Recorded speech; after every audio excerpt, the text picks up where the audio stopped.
بە ناوی خوای گەورە و میهرەبان لە درێژەی کار و چالاکیەکانیدا بەشی بانگەواز و پەروەردەی مەڵبەندی هەشتی سۆرانی کۆمەڵی ئیسلامی کوردستان کە یەکێک لە پلانەکانی ئەوەی مانگانە وانێکی گشتی بۆ گشت بەشەکانی بانگەواز لە سنووری مەڵبەندی هەشتی سۆرانی کۆمەڵی ئیسلامی طبعاً وانەی گشتی هەیە مانگانە لە ئەنجومەنەکان پێشکەش ئەکرێتن. ئەم شەو بەشی بانگەواز و پەروەردە هەستا بە سازدانی وانەیەکی گشتی بۆ ئەنجومەنەکانی خەلیفان و هەریر لە بارگای ئەنجومەنی خەلیفانی کۆمەڵی ئیسلامی کوردستان بۆ بەڕێز مامۆستا مەڕوان گەڵاڵی کە تیای داوانەیەکی ئیمانی وانەیەکی ڕۆحی تێدا پێشکەش ئەکات و شانی باسە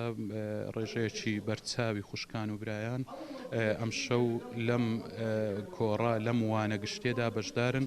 و زۆر سوپاسیانەکەین و زۆر سوپاسی هەموو لایەک و ئێوەی بەڕێز و خۆشەویستیش دەکەین.